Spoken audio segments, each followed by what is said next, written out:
Oke, silakan Kak. Nggak pakai musik. Oh, nanti. Selamat sore, selamat bertemu kembali dengan kami Mas Isda dalam pelajaran Sekolah Sahabat kita pada hari Jumat yang indah diberkati ini. Kita akan memulaikan acara kita dan kita akan mendengarkan lagu pujian sebelum kita akan berdoa.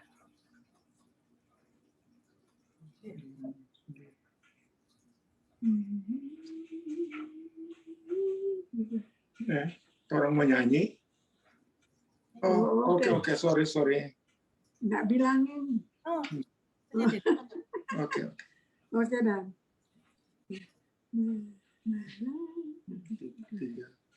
Melayani Yesus senang adanya di dalam Kristus, girang yang kudus, percaya firman-Nya hidup bahagia untuk melayani Yesus, melayani Yesus setiap hari. Engkau kan bahagia pasti menuju kemuliaan acap suram. Namun girang yang kau alami, walau bayangan merintangi jalan, sedia bawa rindukan surga. Namun jerih payah dibalas Tuhan untuk melayani Yesus, melayani Yesus setiap hari. Engkau kan bahagia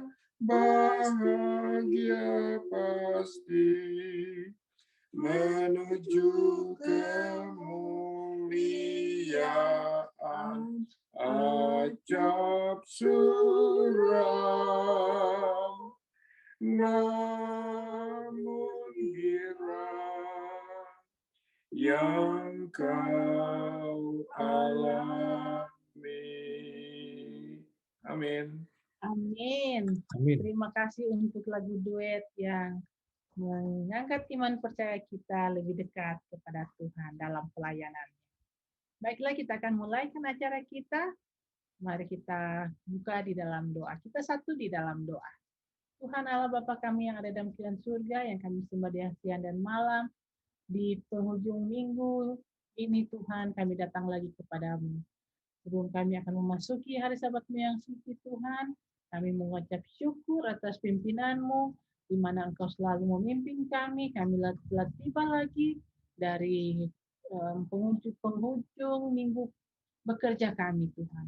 Kami akan memasuki hari Sabat, bersama-sama lagi dengan kami, siapkan iman percaya kami untuk menyambut Sabat-Mu yang suci. Kami akan memulaikan Tuhan acara kebaktian Sekolah Sahabat, pelajaran Sekolah Sahabat pada malam ini. Bersama-sama dengan kami Tuhan, Roh Suci-Mu menjadi bagian kami masing-masing. Dimanapun kami dapat berada, dapat mendengarkan siaran ini, biarlah Engkau penuhi kami dengan Roh Suci dari surga, sehingga kami dapat mendengarkan dan kami dapat hidupkan dalam kehidupan kami sehari-hari. Begitu juga Tuhan, pendeta muda Tulis Nenggolan yang akan membawakan firman-Mu, biarlah Engkau urapi dia, sehingga dia dapat berkata-kata sesuai dengan kehendak-Mu, nama-Mu dipuji dan dibesarkan. Terima kasih Tuhan, Kau telah mendengar dan menjawab doa kami. Ini doa dan harapan kami dalam nama Yesus, kami telah berdoa dan mengucap syukur. Amin. Terima kasih atas lagu spesial yang dibawakan oleh Pendeta Alex Rantung bersama dengan Ibu Pendeta. Duet yang begitu luar biasa. Yang mengingatkan kita bahagia itu simpel. Bahagia itu adalah simpel. Apa bahagia? Melayani Tuhan. Pada saat kita melayani Tuhan tanpa pamrih setiap hari. Menunjukkan kasih Tuhan setiap hari kepada orang-orang di sekitar kita. Kita pasti bahagia. Masalahnya, kita berusaha mencari bahagia dari tempat yang lain. Kita mencoba cari sana, kanan, kiri. Padahal bahagia itu simpel. Seperti lagu itu. Melayani Tuhan setiap hari. Ini yang harus diingatkan kepada semua anggota gereja Masehi Advent dari ke-7. Melayani Tuhan setiap hari. Mana yang lebih utama?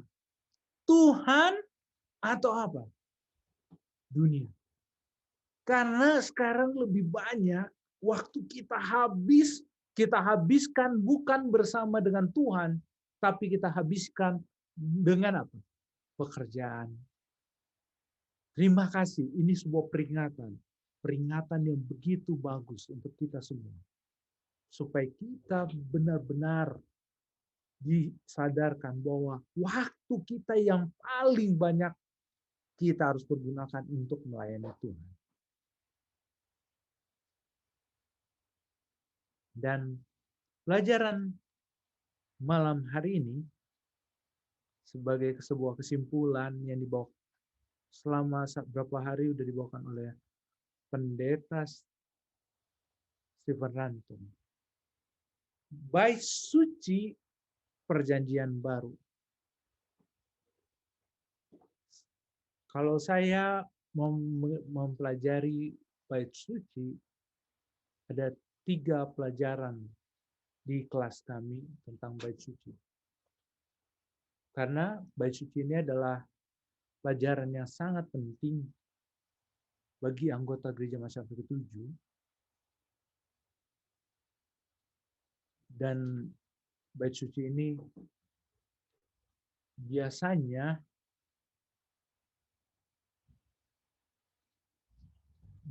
tidak sesimpel yang kita pikirkan mempelajarinya. Sehingga banyak orang berpikir, nanti aja kita mempelajarinya. Tapi ternyata ini pelajaran yang sangat penting. Karena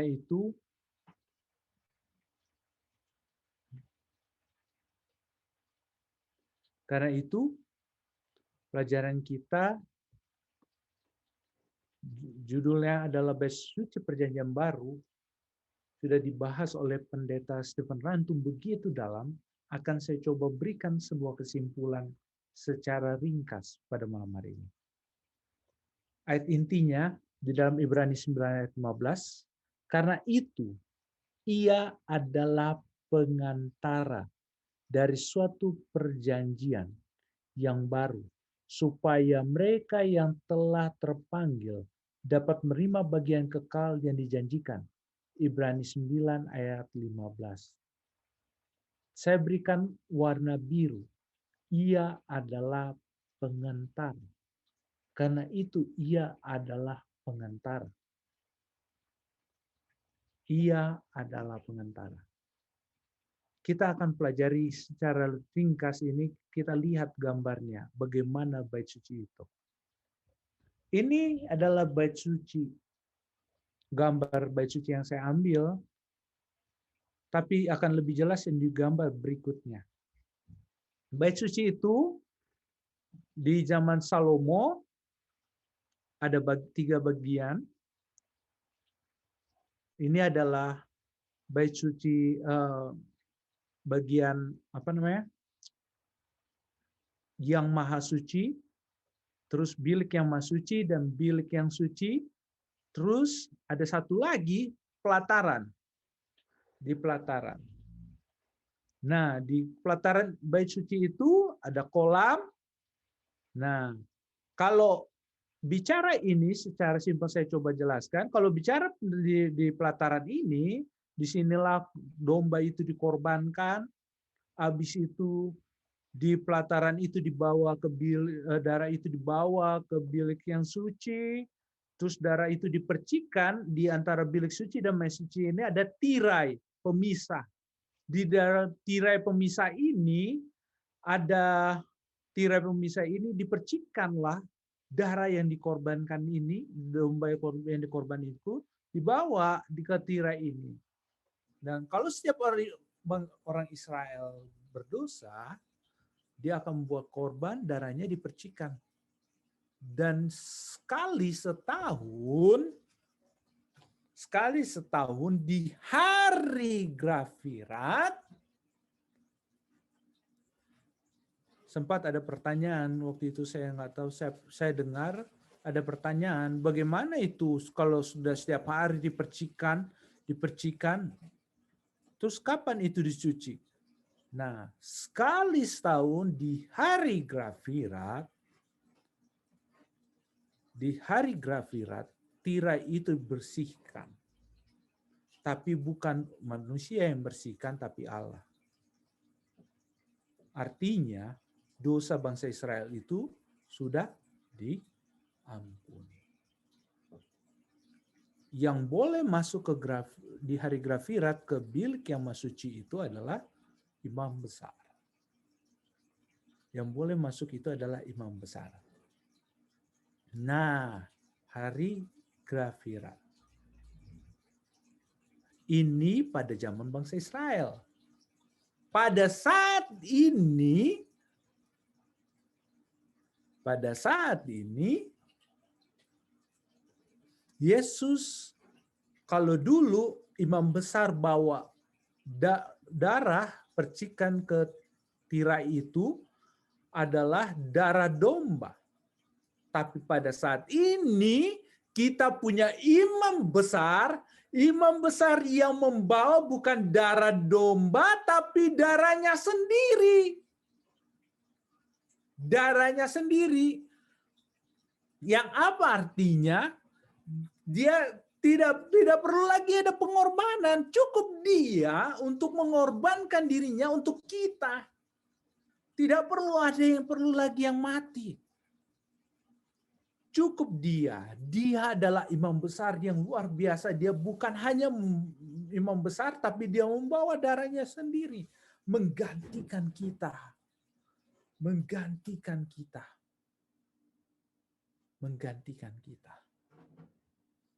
Dan jika kalau kita lihat semua peralatan yang di bilik yang suci, bicara tentang Yesus dan umatnya. Dan bilik yang maha suci, apa yang paling utama di bilik yang maha suci adalah apa? Tabut perjanjian. Di dalam tabut perjanjian itu ada apa? Hukum, tongkat, Musa, atau disebut juga tongkat Harun, dan juga apa? Roti mana. Kalau kita lihat ini semua, apa artinya? Tabut perjanjian melambangkan tahta Allah. Tabut perjanjian melambangkan tahta Allah. Tabut perjanjian adalah tahta Allah. Dan apa melambangkan dan dasarnya adalah apa? Di dalam tabut perjanjian itu, roti mana menekankan bagaimana Tuhan telah menjaga dan melindungi orang Israel. Memberikan makan, sumber berkat, sumber hidup. Tongkat pada zaman itu, tongkat melambangkan kekuasaan. Kenapa saya katakan melambangkan kekuasaan? Setiap raja memiliki tongkat. Tongkat itu melambangkan kekuasaan Allah. Berarti tahta Allah, kuasa Allah. Dan apa lagi? Ada hukum Allah. Hukum Allah melambangkan apa? Menekankan apa? undang-undang dasar pemerintahan Allah. Jadi Allah tidak berubah. Berarti pemerintahan tidak berubah. Hukumnya tetap sama. Tidak pernah berubah. Sudah kita bahas sebelumnya. Makanya tahap demi tahap. Dan sekarang kita lebih mengerti, lebih mendalam lagi. Bagaimana Allah yang tidak berubah. Hukumnya tidak berubah. Karena dia dasar pemerintahnya tidak berubah-berubah. Tidak ada amandemen seperti di Indonesia. Undang-Undang Dasar 1945 di amandemen. Hukum Allah tidak ada amandemen. Hukum Allah karena apa? Kenapa bisa diamandemen? Karena pemerintahan berganti. Allah dari dulu, dari Kejadian sampai Wahyu, tidak ada yang bisa mengamandemen hukumnya karena dia adalah raja segala raja. Dia adalah pencipta, dia adalah pemilik dunia ini. Jadi dia tidak berubah dan tidak ada yang menggantikan dia. Dia tidak tergantikan. Dan sampai saat ini dia adalah pemimpin kita. Dia adalah raja kita. Dan undang-undangnya tidak berubah. Yaitu adalah apa? Hukumnya. 10 hukum, 2 loh batu itu. Tidak berubah. Bahkan sekarang diukir di dalam kita punya hati. Diukir di dalam kita punya hati. Karena itu saudara. Luar biasa kan kita punya apa? Imam besar. Imam besar yang saat ini menjadi pemimpin kita, raja kita. Membawa korban dirinya dan sebagai raja. Sebagai pemimpin kita. Pemerintahan tabur perjanjian itu melambangkan pemerintahan Allah. Sampai saat ini. Jadi kita secara sekilas sudah melihat gambar bait suci, kemah suci itu bagaimana. Dan saudara, yang paling sangat penting, yang selalu ditekankan di kitab Wahyu salah satunya adalah lampu 7 kaki dia. Itu menjelaskan, kalau kita baca di Wahyu 1, Yesus berjalan di antara lampu 7 kaki dian. Kenapa dikatakan lampu 7 kaki dian ditekankan? Karena lampu 7 kaki dian melambangkan 7 jemaat. 7 jemaat. 7 jemaat Allah selalu hadir. Allah hadir dari setiap masa. Allah tidak membiarkan umatnya berjalan sendiri. Allah selalu hadir bersama dengan Tuhan. Bersama dengan apa? Umat-umatnya. Dia ada di tengah-tengah umatnya. Dan kenapa bait suci itu ada di dunia ini disuruh oleh Musa, Allah kepada Musa untuk menyatakan kehadiran Allah. Allah itu mau di tengah-tengah kita. Secara ringkas kita sudah jelaskan kepada Pendeta Runtung lebih dalam. Dan sekarang kita masuk kepada kesimpulannya. Ada 2 bacaan yang sangat bagus kita harus baca pada saat ini. Malaikat tertinggi di surga tidak memiliki kuasa untuk membayar tebusan 1 jiwa yang hilang. Kerubim dan serafim hanya memiliki kemuliaan yang dikaruniakan kepada mereka oleh pencipta sebagai ciptaan. Dan perdamaian manusia kepada Allah hanya dapat diselesaikan melalui pengantaran dia yang sama dengan Allah. Seperti saya katakan tadi, tidak ada yang dapat menggantikan Kristus. Karena apa? Karena hanya dia sebagai pencipta, penebus. Tidak ada kuasa di dunia ini, dimanapun, di bawah langit ini, yang dapat menggantikan kuasa dia. Kenapa? Karena dia sudah mati, bangkit, dan dia telah mengorbankan dirinya hanya untuk kita. Dan perdamaian manusia kepada Allah hanya dapat diselesaikan melalui pengantaran dia. Yesus itu saat ini dia punya tugas seperti jembatan. Pada saat manusia jatuh dalam dosa, hubungan antara Allah dengan manusia itu terputus oleh dosa. Dan Yesus adalah sebagai jembatan. Jembatan. Dia adalah jembatan kita. Makanya pada saat ini dia sedang mendoakan kita. Dia sedang menyatakan kepada Bapa, ini umatku, lindungi umatku, jaga. Dia datang kepada Bapa. Dia bilang, ini umatku, lindungi aku. Yohanes 17 kita bisa lihat. Doa pengantaran Yesus. Ini umatku. Umatku yang kau berikan kepadaku. Bapa, jadi satukan kita. Satukan. Artinya apa? Kita disatukan oleh Kristus. Yang tadinya terpisah, jadi satu pengantaran. Imam besar pengantara. Selama ini pengantara selama di perjanjian lama adalah apa? Imam besar keturunan Harun. Namun pada saat ini imam besar yang luar biasa. Karena apa? Saya katakan luar biasa. Imam besar yang tak tergantikan. Imam besar yang sudah menjadi korban. Yang sudah mati menjadi korban dulu. Darahnya dia bawa untuk menggantikan kita.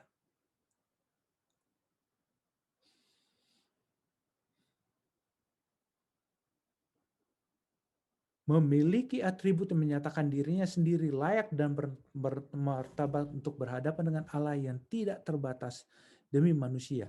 Dan juga mewakili Allah kepada dunia yang telah jatuh. Jadi hanya Yesus yang dapat menghadap Allah dan dia bisa mewakili kita. Kenapa dikatakan dia bisa menghadap Allah? Karena dia adalah oknum Allah. Yesus adalah oknum Allah. Salah satu oknum Allah. Trinitas. Allah Bapa, Allah Anak, Allah Roh. Trinitas. Dia adalah salah satu oknum Allah. Dan dia juga dapat mewakili kita kepada Allah. Kenapa? Karena dia telah menjadi manusia untuk mati seperti mati dalam tubuh manusia untuk menggantikan kita di kayu salib. Dia rasakan kita punya penderitaan. Dia pernah dicobai. Jadi dia bisa mewakili kita. Semua yang kita rasakan, Yesus sudah lewati. Kita punya rasa sakit. Kita punya rasa lapar. Kita punya masalah. Yesus mengerti. Karena dia bukan hanya hadir, memang dia sudah rasakan.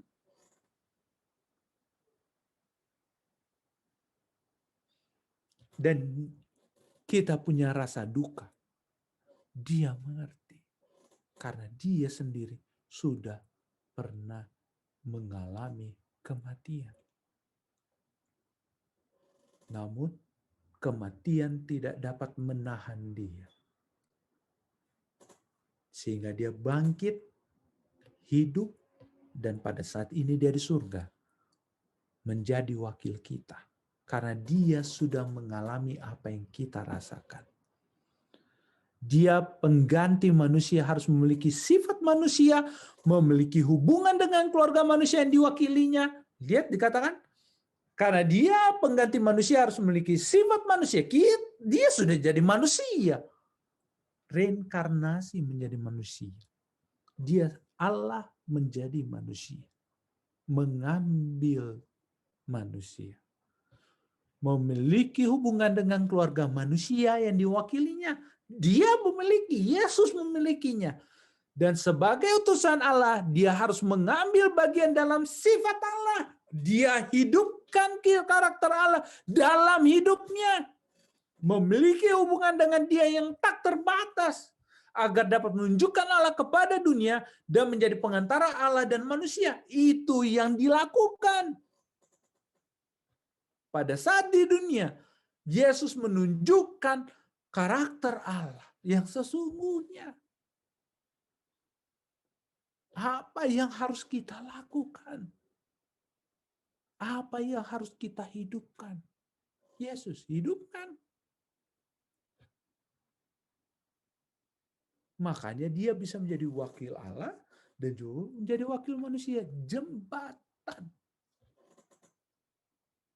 Jika dulu kalau kita mau berdosa sangat susah, sekarang mudah. Tinggal datang, Bapa, ampuni dosaku. Tidak perlu lagi bawa korban. Kalau ada dosa tidak perlu takut-takut lagi. Tidak perlu memiliki rasa malu lagi seperti dulu. Kalau orang membawa korban sudah berbuat dosa dia. Nggak perlu. Sekarang jika ada satu dosa tinggal datang kepada Bapa, ampuni. Minta ampun, bertobat. Karena kita memiliki pengantara yang luar biasa. Imam besar yang darahnya telah menggantikan kita.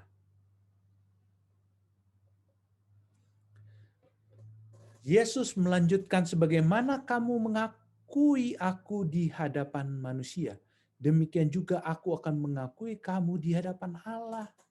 Yesus mengatakan kalau kita mengakui Yesus di hadapan manusia, di hadapan sesama kita, sebagaimana lagu pendeta tadi, sama Ibu Pendeta, melayani setiap hari. Bila kita melayani Allah setiap hari, itulah kebahagiaan kita. Kenapa? Pada saat kita mengakui Yesus di hadapan manusia, maka apa? Yesus akan mengakui kita di hadapan Allah dan malaikat-malaikat suci. Kita ini adalah saksi-saksi di atas dunia ini. Yesus katakan di dalam Yohanes 17, mereka ini bukan dari dalam dunia. Dunia tidak mengenal mereka, bahkan dunia membenci mereka. Lindungi mereka. Kita ini umat-umat Tuhan bukan berasal dari dunia. Rumah kita bukan di dunia yang fana ini. Kita punya rumah adalah surga. Di dalam Yohanes 14, Yesus katakan, aku telah menyediakan tempat bagimu. Yohanes 14, tempat bagimu. Kalau kita rindu pulang kampung, pulang ke rumah kita, apa yang kita harus lakukan? Harus menjadi saksi di atas dunia. Menjadi saluran melalui apa anugerahku dapat mengalir untuk menyembuhkan dunia ini. Menjadi saksi, menjadi saluran. Oleh karena itu, aku pun menjadi wakilmu di surga, pengantara di surga. Saat ini Yesus sedang mengantarai kita. Dia adalah wakil kita. Kita tidak perlu takut terhadap dia. Bapa tidak memandang tabiatmu yang bercela itu, tetapi melihat engkau seolah-olah disalut dalam kesempurnaanku. Jadi, pada saat kita jatuh dalam dosa, kita masih pakai pakaian kotor kita. Namun pada saat kita datang kepada Yesus minta ampun, apa dikatakan? Yesus gantikan pakaian kita dengan pakaian putih.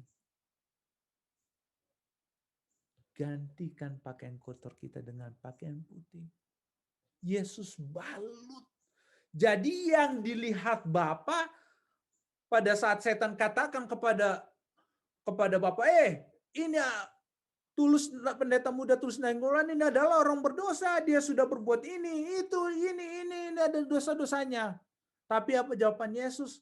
Darahku Bapa. Darahku Bapa telah memberikan pengampunan kepadanya. Darah Yesus. Pada saat kita datang kepada Yesus minta ampun, maka jubah kita yang kotor akan dia gantikan dengan jubah putih. Akulah pengentara melalui siapa yang berkat-berkat surga datang kepadamu. Dan setiap orang yang mengaku aku dengan jalan turut ambil bagian, menyaksikan pengorbananku bagi orang yang telah hilang itu, akan diakui sebagai seorang yang turut ambil bagian dalam kemuliaan dan kesukaan orang tebusan.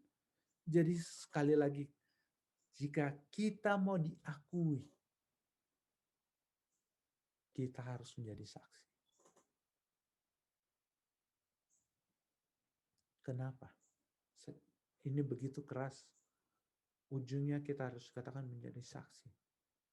Nggak main-main. Kalau kita nggak menjadi saksi, berarti kita nggak diakui.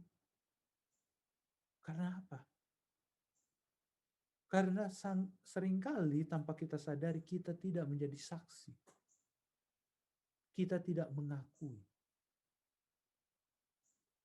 Tidak mengakui siapa kita punya Tuhan. Takut-takut, malu-malu. Kalau ditanya gereja kamu apa? Oh, saya apa ya?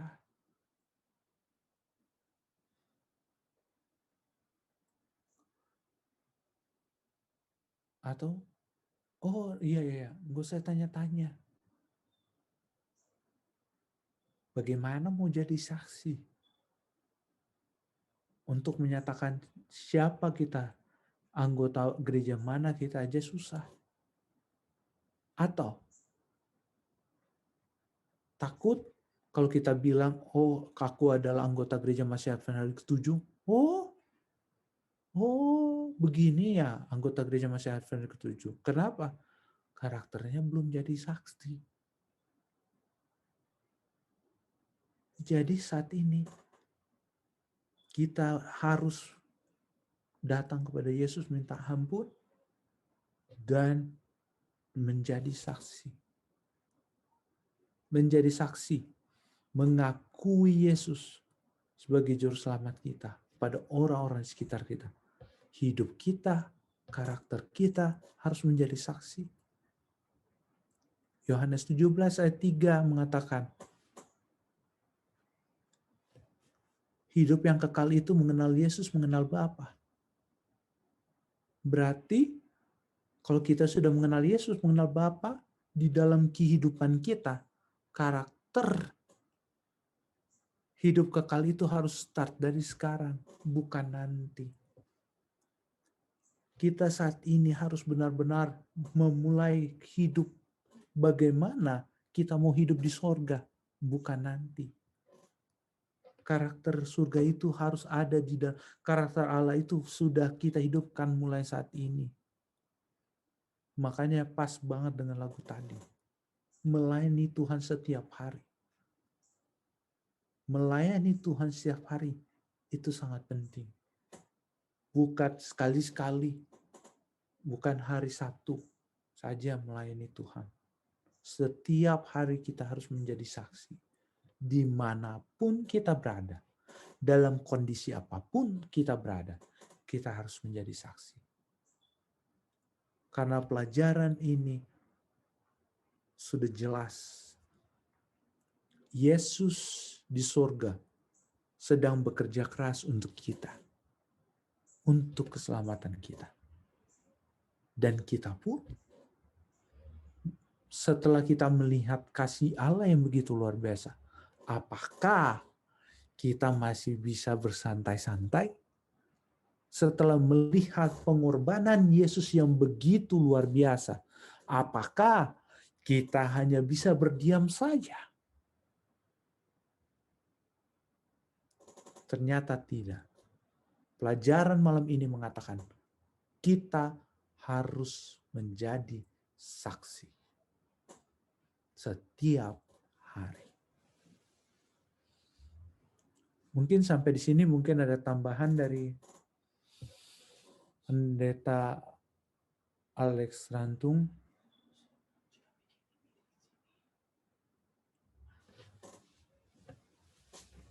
Sudah. Thank you so much. Sudah bagus sekali. Thank you, puji Tuhan. Apalagi yang bacaan itu bagus sekali. Terima kasih Pendeta. Bila Dek, ada tambahan Dek dari live stream?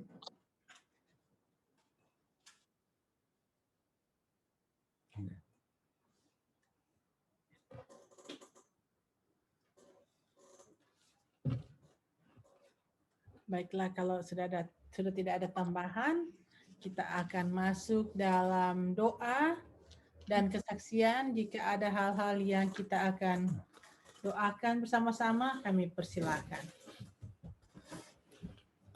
Mungkin kita akan doakan, kita mendapat kabar duka ini dari keluarga Erwin Maurice Holly. Atas Tuhan sudah izinkan Sister Peggy Lego sudah beristirahat sementara untuk menunggu kedatangan Yesus yang kedua kali. Jadi kita akan doakan keluarga Holly Lego yang bercita.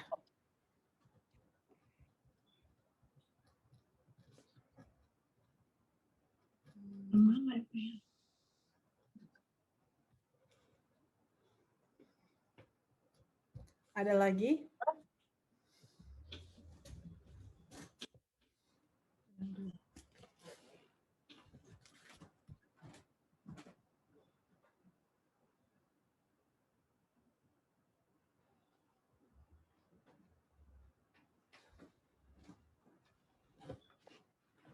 Ada lagi yang mau didoakan? Selain yang biasanya kita selalu doakan.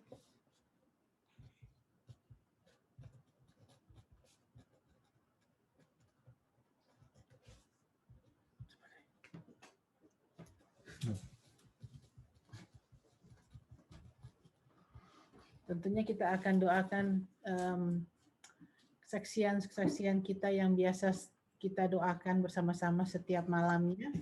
Kita akan terus mendoakan.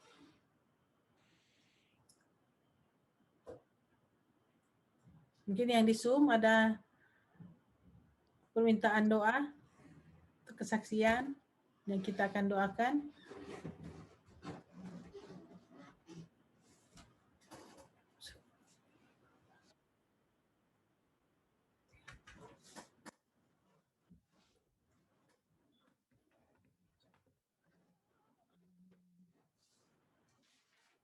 Kita akan doakan juga, terus doakan Tante Lili ya.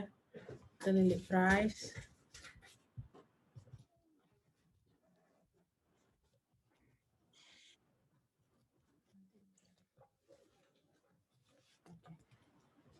Baiklah, kalau sudah tidak ada, kita akan berdoa bersama-sama dan doa akan dipimpin oleh Pendeta Muda Tulus Nainggolan.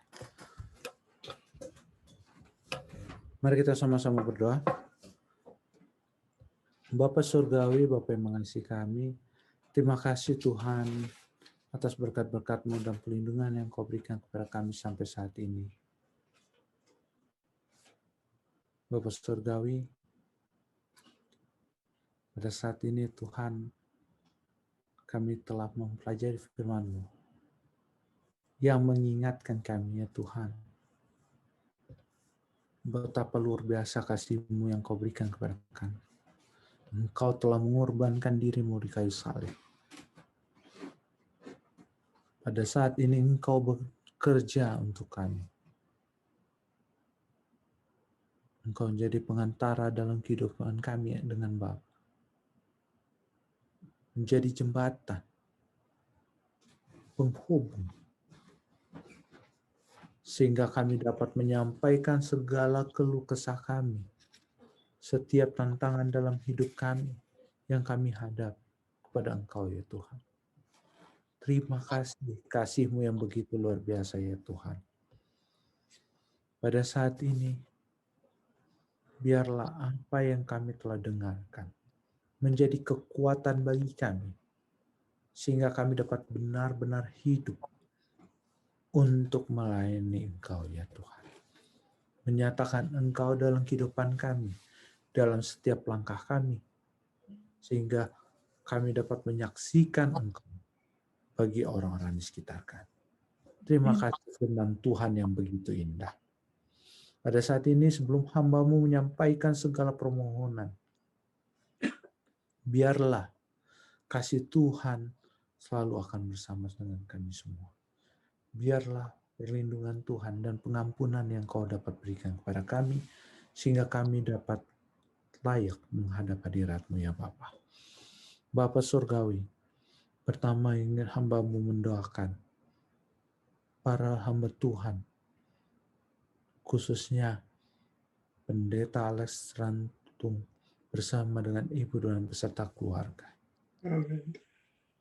Tuhan, berikan kepadanya kekuatan kesehatan dari surga, sehingga mereka dapat terus menjadi suri teladan umat-umat Tuhan, menjadi contoh bagi kami, mengingatkan kami untuk selalu melayani Tuhan. Hamba-Mu juga berdoa untuk Pendeta Stephen Rantung bersama Ibu Pendeta beserta dengan keluarga. Biarlah Engkau memberikan hikmat kebijaksanaan dari surga, sehingga Pendeta Stephen Rantung bersama dapat mendorong kami untuk terus melayani Tuhan, menjadikan Yesus menjadi gembala hidup kami.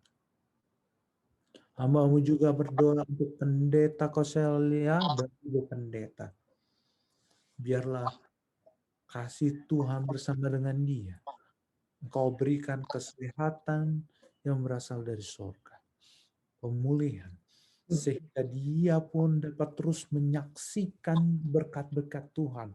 Dia terus dapat menyaksikan kasih Tuhan, sehingga kami semua umat-umat Tuhan dapat selalu dikuatkan. Dan biarlah nama Tuhan yang dipermuliakan. Pada saat ini ya Tuhan, hamba-Mu juga berdoa untuk silent request yang disampaikan oleh Kak Evi, keluarga lelaki Gerungan, dan Lana Nicole ya Tuhan. Biarlah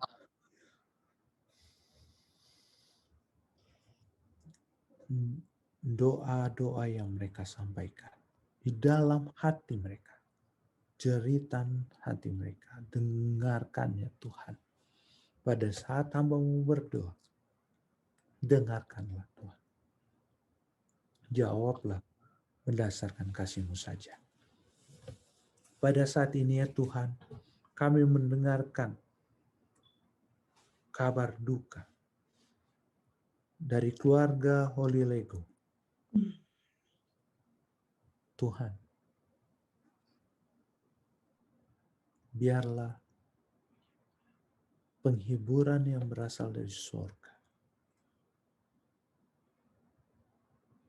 kekuatan yang berasal dari surga, Kau berikan kepada mereka, pada keluarga ini, sehingga satu saat nanti kami dapat bersama-sama memuji muliakan Tuhan, bertemu dengan saudara yang kami cintai, saudari kami yang kami kasihi,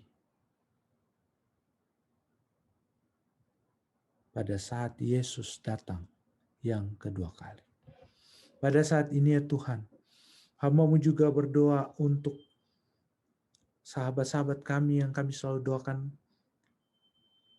seperti Alden Syihotang, saudara Alden Syihotang, Tante Liri Price dan Om Price ya Tuhan. Tuhan, biarlah Engkau merawat mereka. Biarlah kasih-Mu menjamah mereka, memberikan pemulihan dan kesembuhan yang berasal dari surga. Pada saat ini juga hamba-Mu mendoakan untuk Tante Elizabeth yang selalu mendoakan suaminya yang sakit di New Hampshire, Ibu Pendeta Paruntu, Ronald Wailean, Tante Verni, Tante Miker Sakota. Biarlah kasih Tuhan bersama-sama dengan mereka. Engkau melawat mereka ya Tuhan. Kesembuhan yang berasal dari surga akan menjadi bagian mereka juga ya Tuhan. Hamba-Mu juga berdoa untuk Om John Worang ya Tuhan. Biarlah kasih-Mu bersama dengan dia. Engkau memberikan pemulihan yang berasal dari surga, kesehatan, sehingga dia dapat kembali untuk melayani Tuhan dan menyatakan Kristus dalam kehidupannya. Hamba-Mu juga mendoakan doa yang selalu disampaikan oleh Tante Velsi Rongga, yang mendoakan saudara-saudaranya yang baru dibaptis di Desa Nanas. Biarlah Tuhan, kekuatan yang berasal dari surga akan menyertai mereka, sehingga mereka dapat melalui hidup mereka berjalan bersama dengan Yesus dan menyatakan bahwa keputusannya tidak pernah salah. Mengikut Yesus adalah jalan yang terbaik. Hamba-Mu juga berdoa untuk sahabat kami, Jason, yang pada saat ini bekerja di LA. Dia jauh dari orang tuanya dan jauh dari kami. Namun ya Tuhan, biarlah kasih-Mu menyertai dia. Berkati pekerjaannya. Biarlah apa yang dia lakukannya berhasil dan menjadi kemuliaan bagi nama Tuhan. Hamba-Mu berdoa ya Tuhan untuk anak dari Tante Ola Menemu yang berada di Bekasi ya Tuhan. Biarlah Tuhan menjaga juga dia Tuhan. Dia jauh dari orang tuanya. Namun biarlah dia dapat menjadikan Engkau menjadi orang tuanya. Pegangan hidup. Hamba-Mu mendoakan semua umat-umat Tuhan yang berada pada saat ini bersama-sama dengan kami, baik di live stream maupun di Zoom. Biarlah kasih Tuhan selalu bersama dengan kami. Kekuatan iman yang berasal dari surga akan selalu menyertai kami, sehingga kami dapat selalu bersuka cita di dalam Yesus, karena doa ini hamba-Mu alaskan. Dalam nama Yesus yang telah menjadi juru selamat, yang saat ini menjadi imam besar kami, yang akan segera kembali menjemput kami di awan-awan. Amin. Amin. Terima kasih. Baiklah, acara kebaktian kita untuk pelajaran sekolah Sabat pada malam hari ini sudah selesai. Kita akan bertemu kembali pada besok pagi di dalam acara pembacaan Roh Nubuat dan akan disambung pada jam 11 kebaktian sekolah Sabat dan khotbah kita. Terima kasih sudah bersama-sama dengan kami. Tuhan selalu memberkati kita. Selamat Sabat.